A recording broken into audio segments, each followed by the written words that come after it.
বজারের ভবানীপুরের শঙ্করদেব শিশু নিকেতনে উদযাপন হচ্ছে 3 দিনের বিজ্ঞান মেলা। বজারের ভবানীপুরের শঙ্করদেব শিশু নিকেতনে অনুষ্ঠিত পূর্বোত্তর ক্ষেত্র এবং প্রান্তীয় বিজ্ঞান মেলা। 3 দিনে অনুষ্ঠিত করা হয়েছে এই বিজ্ঞান মেলা। নিকেতনের প্রধান আচার্য গোপাল বায়ন একটি সাধারণ সভা অনুষ্ঠিত করেন। সাধারণ সভায় উপস্থিত ছিলেন বেশ কিছু শিক্ষাবিদও। 3 দিনের এই কার্যসূচিতে মন্ত্রী রঞ্জিত কুমার দাস, বিধায়ক ফণীধর তালুকদার উপস্থিত থাকেন। আসলতে এই বিজ্ঞান মেলাৰ দ্বাৰা আমি ছাত্ৰ ছাত্ৰীসকলৰ মনত এটা বিজ্ঞানমূলক সচেতনতা আনিব পাৰোঁ, তেওঁলোকক আমি বিজ্ঞানমুখী কৰিব পাৰোঁ।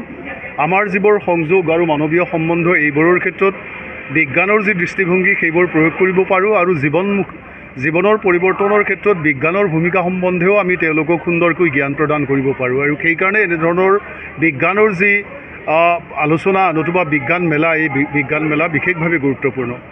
যে কোনো খবরের জন্য যোগাযোগ করুন 7099017330 এবং 7099017110 নম্বরে।